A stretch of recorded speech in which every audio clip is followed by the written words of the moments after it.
kabar Anda hari ini? Senang sekali saya Widi Dwinanda bisa hadir menemani Anda di Zona Inspirasi. Saudara, Indonesia mengalami lonjakan kasus positif COVID-19 yang signifikan usai libur Lebaran. Salah satu faktor yang berdampak pada lonjakan penyebaran COVID-19 ini yakni masyarakat yang masih melakukan aktivitas tanpa menjalankan protokol kesehatan walaupun sudah melakukan vaksinasi. Lantas bagaimana pencegahan yang bisa kita lakukan untuk mengurangi kasus positif COVID-19 di Indonesia? Kita akan ulas selama 30 menit ke depan hanya di Zona Inspirasi.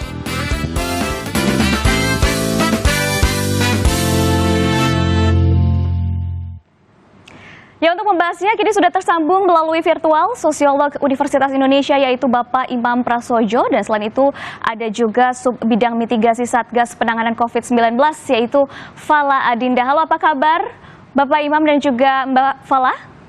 Halo, apa kabar? Baik. Suaranya jelas ya? Jelas. Ya, jelas.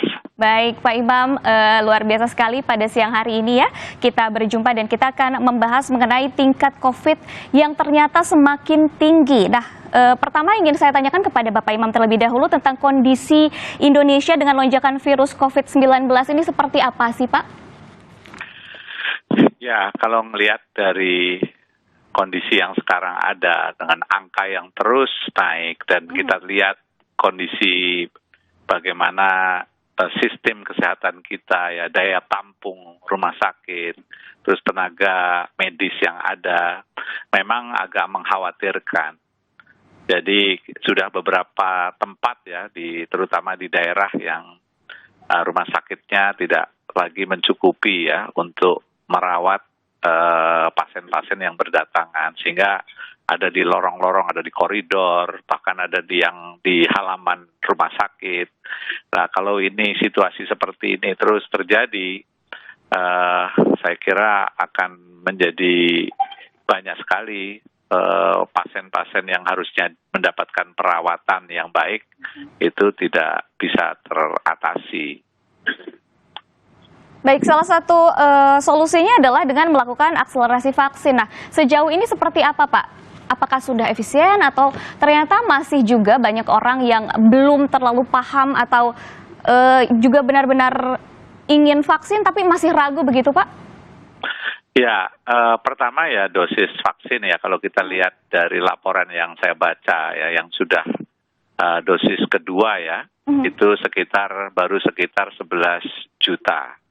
Nah, yang pertama sudah 18. Nah, artinya kalau dibandingkan penduduk Indonesia, katakanlah yang dewasa, itu masih jauh dari target. Nah, oleh karena itu memang upaya untuk vaksinasi yang lebih menyeluruh itu masih perlu kerja berat, masih perlu kerja keras. Nah, pada saat yang sama mungkin perlu ada prioritas ya, wilayah-wilayah yang dalam indikasi merah itu harus betul-betul mendapatkan prioritas yang tinggi sehingga tingkat penyebaran itu bisa tertahan. Selain juga kaitannya dengan masalah perilaku. Jadi ini vaksinasi itu adalah salah satu ya upaya-upaya preventif. Tetapi yang juga tidak kalah pentingnya dan bahkan jangan-jangan jauh lebih penting adalah kesadaran masyarakat sendiri untuk disiplin menggunakan atau menerapkan protokol kesehatan. Nah, upaya penyadaran masyarakat, upaya memotivasi masyarakat, upaya untuk sama-sama bergotong royong menjaga keluarganya dan lingkungannya, ini yang menurut saya kita harus mencari akal alternatif-alternatif yang lebih cerdas ya, dengan melibatkan para tokoh masyarakat di tingkat komunitas ya. Jadi tidak hanya tergantung pada jalur-jalur formal. Ini udah sering sekali saya kemukakan. Nah, namun ini nampaknya memang saya khawatir Indonesia baru akan bisa berpikir lebih keras dan lebih disiplin kalau kita terkena musibah.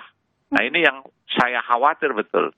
Learning the hard way. Jadi kita belajar dengan cara sulit. Kalau udah tahu bahwa ini bencana seperti ini bisa terjadi, ya, dan itu sudah dikumandangkan kan waktu dulu kita kaitannya dengan tahun baru maupun dengan mudik lebaran, itu sudah berapa banyak ya kampanye digembar-gemborkan, tetapi ujaran ataupun kampanye verbal itu tidak cukup. Yang harus dilakukan adalah menyusun barisan-barisan di tingkat komunitas, kepanitiaan-kepanitiaan yang lebih kuat, yang melibatkan banyak tokoh masyarakat, ya, dan mereka harus dilibatkan, difasilitasi untuk ikut terjun, ya, mendisiplinkan kita semua. Itu saya kira solusi yang bisa dilakukan, yang lebih cerdas, ya. Baik, dari Mbak Fala sendiri, selaku Satgas Penanganan COVID-19, melihat setiap hari justru jumlah orang yang terpapar COVID-19 ini semakin tinggi jumlahnya. Menurut Anda sendiri ini sebenarnya faktor yang paling utama itu apa sebenarnya? Ya, melihat data terakhir ya, kemarin kasus baru ada 20.000 dan naiknya ada 5.000 dan itu sangat signifikan sekali. Jadi memang Indonesia ada di kegawat daruratan pandemi. Gitu. Jadi untuk faktor, saya rasa ini multifaktor, jadi banyak sekali faktornya. Ada faktor yang kemarin mungkin orang pulang mudik, jadi ada pergerakan massa. Jadi kalau pandemi di ilmu kesehatan masyarakat, setiap ada perpindahan massa atau perpindahan dalam jumlah besar, pasti ada pertambahan jumlah kasus. Itu memang sudah sebuah aturan yang baku dalam sistem kesehatan masyarakat. Jadi yang kemarin memang ada dari faktor pulang mudik juga. Lalu yang kedua tentu saja ada faktor dari kebiasaan masyarakat di mana masyarakat mulai abai terhadap protokol kesehatan yang sudah kita canangkan betul-betul dari awal bahwa satu-satunya cara untuk kita menjaga diri kita dari terinfeksi COVID-19 adalah dengan memakai masker, menjaga jarak, menjaga kebersihan. Kita mulai lagi untuk menjaga mobilitas kita, menjauhi kerumunan. Orang-orang sudah mulai lupa, mulai longgar lagi. Itu sampai pada titiknya dan semuanya menjadi meledak hingga hari ini. Ada juga tentang mutasi virus. Ada mulai mutasi Delta yang sedang diperbicarakan sekarang, gitu. Ada mutasi yang lain dan sebagainya. Sehingga hari ini Indonesia mencapai 20.000 kasus yang kemarin dan hari ini belum keluar datanya dari Satgas. Itu semua menjadi catatan bagi Indonesia sendiri, gitu, dan harus diperbaiki dari hulu ke hilir, gitu. Jadi banyak faktor yang mungkin bisa kita perbaiki satu persatu, gitu. Dan mungkin nanti kita bisa ngobrol banyak apa ya yang kira-kira kita bisa perbaiki dari kitanya, dari komunitas kah, dari pemerintah, dari pemangku kebijakan dan lain sebagainya. Oke, baik, untuk tanggung jawab ini merupakan tanggung jawab bersama ya, bahwa COVID-19 ini bukan hanya tanggung jawab dari pemerintah saja, tetapi juga dari diri sendiri, dan ternyata banyak juga perilaku-perilaku yang memang harus diperbaiki nih. Seperti apa kita akan bahas usai jeda, tetaplah bersama kami dalam Zona Inspirasi.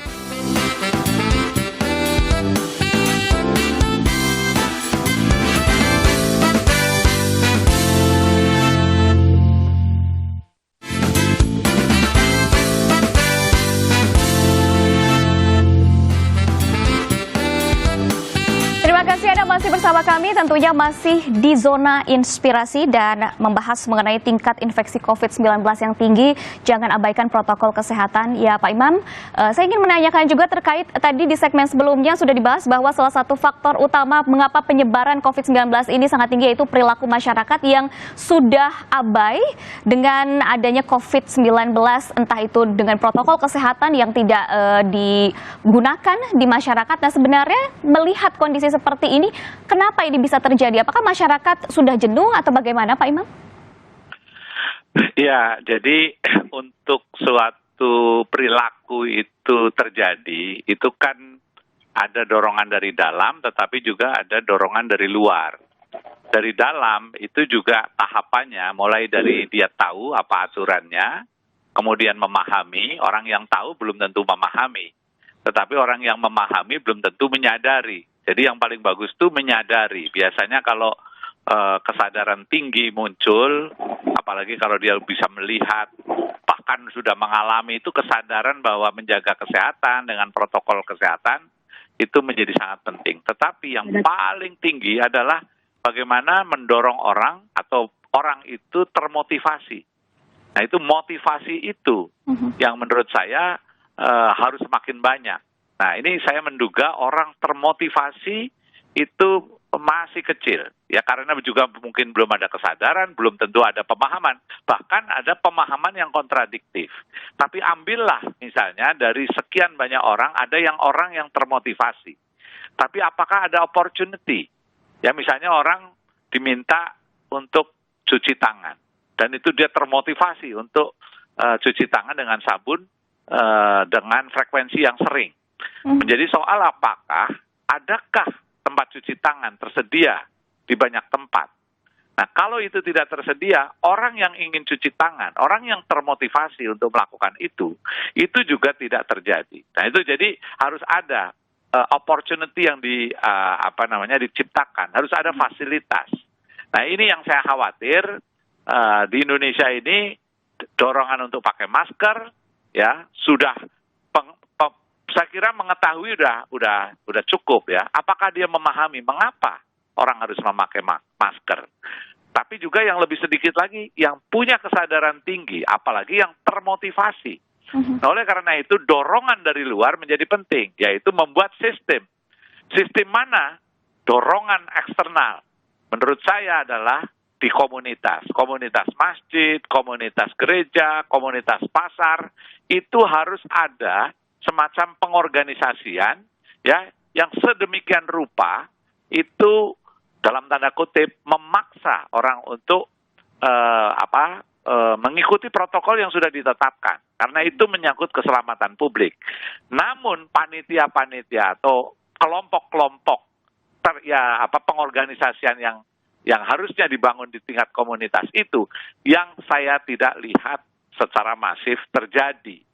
Yang ada adalah pengorganisasian aparat-aparat formal seperti polisi, Satpol PP, atau petugas-petugas kelurahan dan sebagainya. Nah, harusnya partisipasi publik di tingkat komunitas itu yang harusnya difasilitasi habis-habisan sehingga lebih berkelanjutan.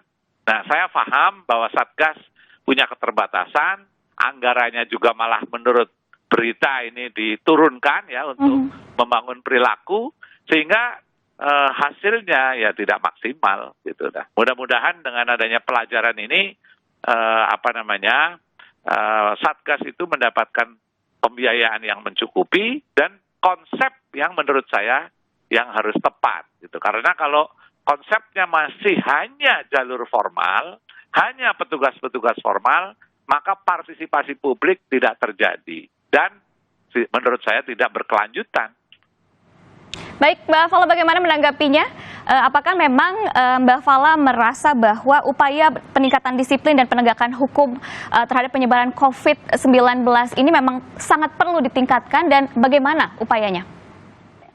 Iya, sejauh ini memang upaya yang kita usahakan kepada masyarakat bisa dibilang sudah maksimal, ya itu yang sudah kita usahakan semaksimal mungkin yang kita bisa. Gitu, dari Satgas, dari pemerintah, dari yang terkait seperti Polda Bajaya, gitu, dari Tentara, gitu, dari TNI, dari Pol PP dan lain sebagainya, itu sudah kita kerahkan. Gitu. Tapi ya kembali lagi, gitu, yang sudah kita usahakan itulah yang sudah dimaksimalkan yang bisa kami lakukan untuk masyarakat. Gitu. Apakah itu sudah cukup? Hari ini terjadi. Gitu, gelombang 2 terjadi, 20.000 kasus terjadi, gitu. Artinya memang yang kami upayakan ternyata belum bisa untuk menutupi kebocoran-kebocoran yang terjadi di masyarakat, gitu. Masih ada yang tidak taat prokes, masih ada mungkin tempat-tempat umum yang buka di luar jam yang kami tetapkan, gitu ya. Terus juga masih ada kerumunan-kerumunan yang terjadi, gitu. Dan itu memang mungkin di luar kendali kami, gitu. Dan apapun yang terjadi, gitu ya, pandemi ini adalah masalah kesehatan masyarakat, gitu. Artinya yang bisa menyelesaikan adalah masyarakat dan bukan tenaga kesehatan, gitu. Jadi poros utamanya bambu runcingnya itu ada di masyarakat yang bisa bahu-membahu, gotong royong untuk menyelesaikan pandemi ini bersama-sama, tapi dalam satu waktu. Gitu. Jadi kita nggak bisa menyelesaikannya itu dalam longgar-longgaran. Artinya hari ini masyarakat A, besok masyarakat B, besoknya lagi masyarakat C. Gitu. Dibutuhkan satu komando yang solid, dibutuhkan satu komando yang sangat tegas untuk bisa melakukan proses yang bersama-sama, yang tegas, yang kuat, untuk bisa melandaikan kurva yang sekarang sedang meningkat dan tinggi-tingginya. Gitu. Saya rasa seperti itu. Dari Satgas, dari pemerintah gitu ya, kita hanya bisa memberikan komando yang sekiranya bisa untuk masyarakat menjadikan guideline untuk bisa mengendalikan pandemi ini. Gitu. Sejauh ini ya kami bisa, memakai maskernya, ayo dijaga jaraknya, ayo dijaga kebersihannya, dibatasi mobilitasnya. Dan kami mengeluarkan peraturan-peraturan seperti jam buka tutup, terus juga keramaian, dan sebagainya. Tapi kembali lagi, kesadaran masyarakat ini yang memang poin yang sulit sekali untuk kita lakukan. Gitu. Dan itu dibutuhkan kerjasama yang sangat solid dari bawah hingga ke atas. Saya rasa seperti itu. Baik, salah satu upaya yang memang dilakukan oleh pemerintah benar-benar untuk membatasi penyebaran COVID-19 ini adalah dengan adanya vaksin. Kita akan ulik ya bagaimana solusi vaksin untuk masyarakat, seberapa efektifkah dan bagaimana untuk meyakinkan masyarakat agar tidak ragu lagi untuk melakukan vaksin. Kita akan bahas usai jeda. Jangan kemana-mana, tetaplah bersama kami di Zona Inspirasi.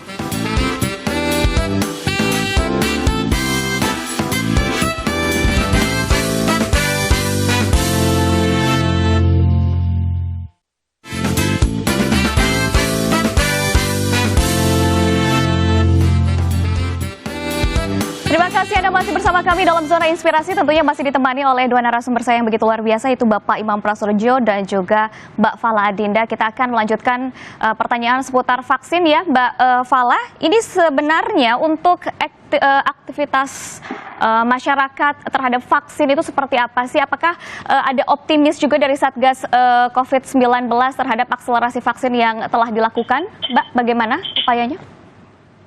Iya. Upaya sampai sejauh ini kalau dari Satgas COVID-19 memang sosialisasi sifatnya gitu, bahwa vaksinasi COVID-19 ini adalah salah satu ikhtiar dari semua lapisan masyarakat untuk bisa penanganan pandemi gitu. Tapi ini bukan obat, bukan juga cara agar kita kebal dari COVID-19.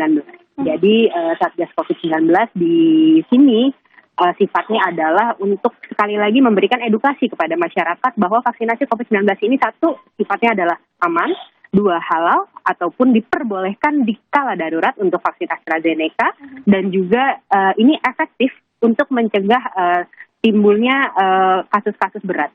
Gitu. Jadi animo masyarakat sejauh ini ya, karena ini kasusnya sedang meningkat gitu ya, jadi animo masyarakat juga meningkat. Tapi kita tetap dihadapkan kepada orang-orang yang tidak mau divaksin atau mungkin kesusahan akses untuk vaksinasi. Tetap kita mendapatkan masalah-masalah di lapangan, dan itu juga berusaha kita selesaikan di lapangan. Saya rasa seperti itu. Bagaimana hal itu bisa terjadi, Mbak, adanya orang-orang yang menolak untuk vaksin? Iya, kalau untuk penolakan vaksinasi saya rasa dari dulu memang sudah ada gitu ya, dan itu bukan hal baru gitu. Ada yang tentang kepercayaan gitu ya, mungkin kepercayaan diri gitu seperti agama, ada juga kepercayaan masing-masing gitu ya. Ada juga ketakutan pribadi seperti hoax yang beredar gitu. Ada juga yang mungkin memang tidak percaya COVID seperti dari dulu gitu.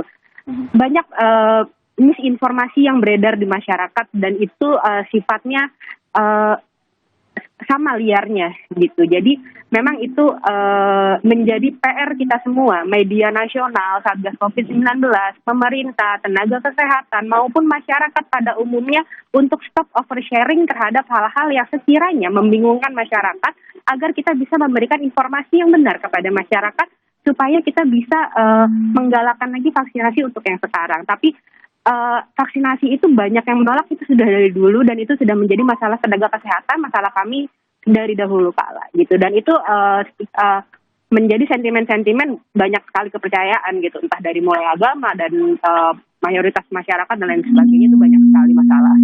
Baik, lalu apa rekomendasi Anda terkait program vaksinasi ini agar lebih efektif lagi berjalan, Mbak Fala? Iya, kalau dari kami tetap untuk menggalakkan bahwa segeralah divaksinasi, jenis apapun efikasinya bagus gitu ya, dan efektif untuk mencegah sakit berat, walaupun tidak mencegah sama sekali terhadap penyakit COVID-19. Jadi masih ada chance untuk terinfeksi, tapi efektif untuk mencegah sakit berat. Jadi Anda bisa menghindari diri Anda untuk mencegah kematian, tapi tidak bisa mencegah Anda untuk bisa menulari sekitar. Jadi tetap menjaga diri Anda setelah vaksinasi. Anda masih bisa menularkan, tetap jaga prokesnya, tapi tetap harus divaksinasi karena itu bisa membantu dan menolong Anda dan juga menolong orang lain dan juga menolong negara. Seperti itu. Baik, Pak Imam, terkait vaksin ini juga banyak juga masyarakat yang masih belum percaya. Nah, menurut Pak Imam sendiri, sebenarnya seharusnya pemerintah itu melakukan apa sih agar masyarakat lebih percaya lagi terhadap keamanan dari vaksin ini, Pak Imam? Jadi ada banyak jalan ya yang sebetulnya bisa menjadi alternatif. Orang percaya itu kan juga terkait apa yang di berita apa atau informasi apa yang disebarkan dan juga siapa yang berbicara. Nah, jadi yang harus dicari adalah cari rute baru, alternatif orang yang berbicara, messengernya siapa. Nah, jangan hanya messengernya misalnya jalur pemerintah semata, tapi libatkan tokoh-tokoh masyarakat, libatkan tokoh-tokoh agama, ya, di tingkat komunitas, di tingkat lembaga-lembaga. Jadi nanti harapan yang mungkin menjadi alternatif lebih efektif adalah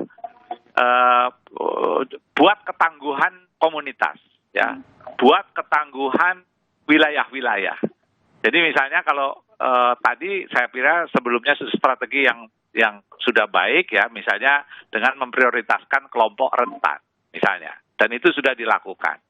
Namun juga alternatif yang lain bagaimana membangun ketangguhan, misalnya ketangguhan di kantor A, kantor B, kantor C, ketangguhan di komunitas ya, misalnya di RW, di kelurahan tertentu, di lembaga-lembaga seperti pasar, seperti masjid, gereja dan sebagainya.